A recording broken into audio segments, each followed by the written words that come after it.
Guys আমরা ফার্মের মধ্যে আসছি, আর এই ফার্মের মধ্যে এই যে এরকম একটা মাদার গাছ আর বড়ই গাছ আছে। এরা নাকি মানুষ ছোটবেলা থেকে দেখতেছে এরা কখনো বড় হয় না। আমরা বড় হয়ে গেছি ছোটবেলা থেকে, যত বড় হয়েছি এই পর্যন্তই এত বড়ই দেখতেছি, আর এরা বড় হয় না ছোটবেলা থেকে এত বড়, বড়বেলা থেকে এত বড়। আর এখানে এসে যে বড়ই খাচ্ছি, ফার্মের ফ্রি বড়ই, আপনারা যদি খাওয়ার দরকার হয় ফ্রি বড়ই খাইতে পারেন। বিসমিল্লাহ। জঘন্য, কিচ্ছু হয় না গাছ, এরপরে খাওয়ার মতো না। এখন পাকতে মনে হয় মোটামুটি 1 মাস সময় লাগবে।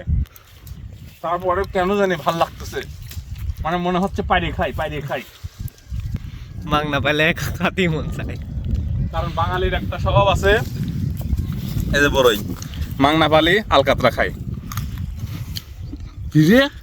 এত সৎ কেন? এটা মানে গাইস চুইনে বড়ই। গাইস আমরা এখন হাঁটতে হাঁটতে চলে আসছি দিঘিতে। ফার্মের মধ্যে কিন্তু একটা দিঘি আছে। এখন এটার নাম দিঘি বলে কেন আমি জানি না, তবে এটা কিন্তু অনেক বড় এবং সুন্দর। এখানে প্রচুর পরিমাণে মাছ চাষ হয়, মানে দেখলে খুবই ভালো লাগে। হ্যাঁ, তো দেখেন ওই যে ওখানেও মাছ ধরতেছে। মাছ কি আছে নাকি?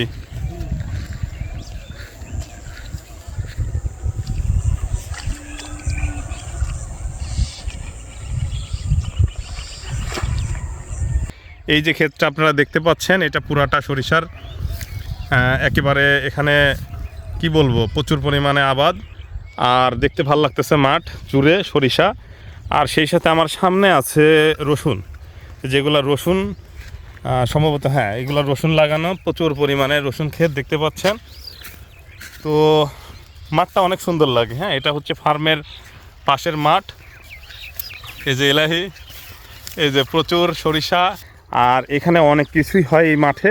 তার মধ্যে আছে এই যে গম, এই গমগুলো আছে, এদিকে রসুন আছে, ওইদিকে রসুন আছে, সরিষা ক্ষেত আছে। আবার এগুলা শেষ হলে আপনার অনেকেই ভুট্টা আবাদ করবে। ওইদিকে তো প্রায় পেকে যাচ্ছে এই যে রসুনগুলা, আর এদিকে এই যে গম, এগুলো আমাদের ক্ষেত। তো অনেক ভালো লাগতেছে। আর এটা হচ্ছে ফার্মের প্রাচীর। হ্যাঁ, এটা ফার্মের প্রাচীর। আর এই হচ্ছে আমরা বেড়াতে আসছি।